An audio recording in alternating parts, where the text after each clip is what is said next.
इतिहास में बहुत से राजा हुए, लेकिन क्या आपने कभी ऐसे राजा के बारे में कहानी सुनी है जिसने अपने दुश्मन को जिंदा छोड़ दिया और वही दुश्मन आगे चलकर उसकी पूरी सल्तनत को डुबा बैठी। ये कहानी है अजमेर और दिल्ली के अंतिम हिंदू शासक पृथ्वीराज चौहान की। मैं रिकी राजपूत आ चुका हूँ एक नए वीडियो के साथ, तो चलिए शुरू से शुरुआत करते हैं। पृथ्वीराज चौहान अजमेर और दिल्ली के अंतिम महान हिंदू सम्राट थे, जिनका जन्म 1166 ईस्वी में हुआ था और बहुत ही कम उम्र में ही वे राजा बने।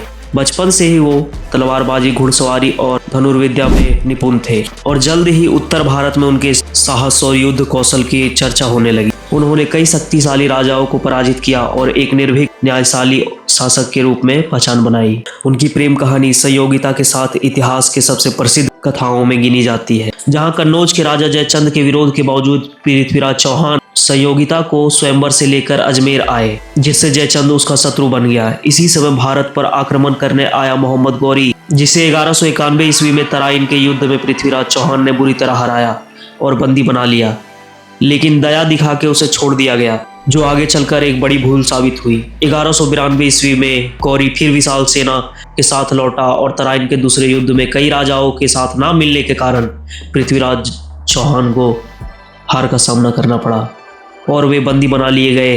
कहा जाता है कि गौरी ने उनकी आंखें फोड़ दी और उन्हें गजनी ले गया, लेकिन वहां भी पृथ्वीराज चौहान ने हार नहीं मानी और अपने गुरु चंद्रवरदाई की कविता के संकेत से केवल आवाज के सहारे तीर चलाया और मोहम्मद गौरी का अंत कर दिया।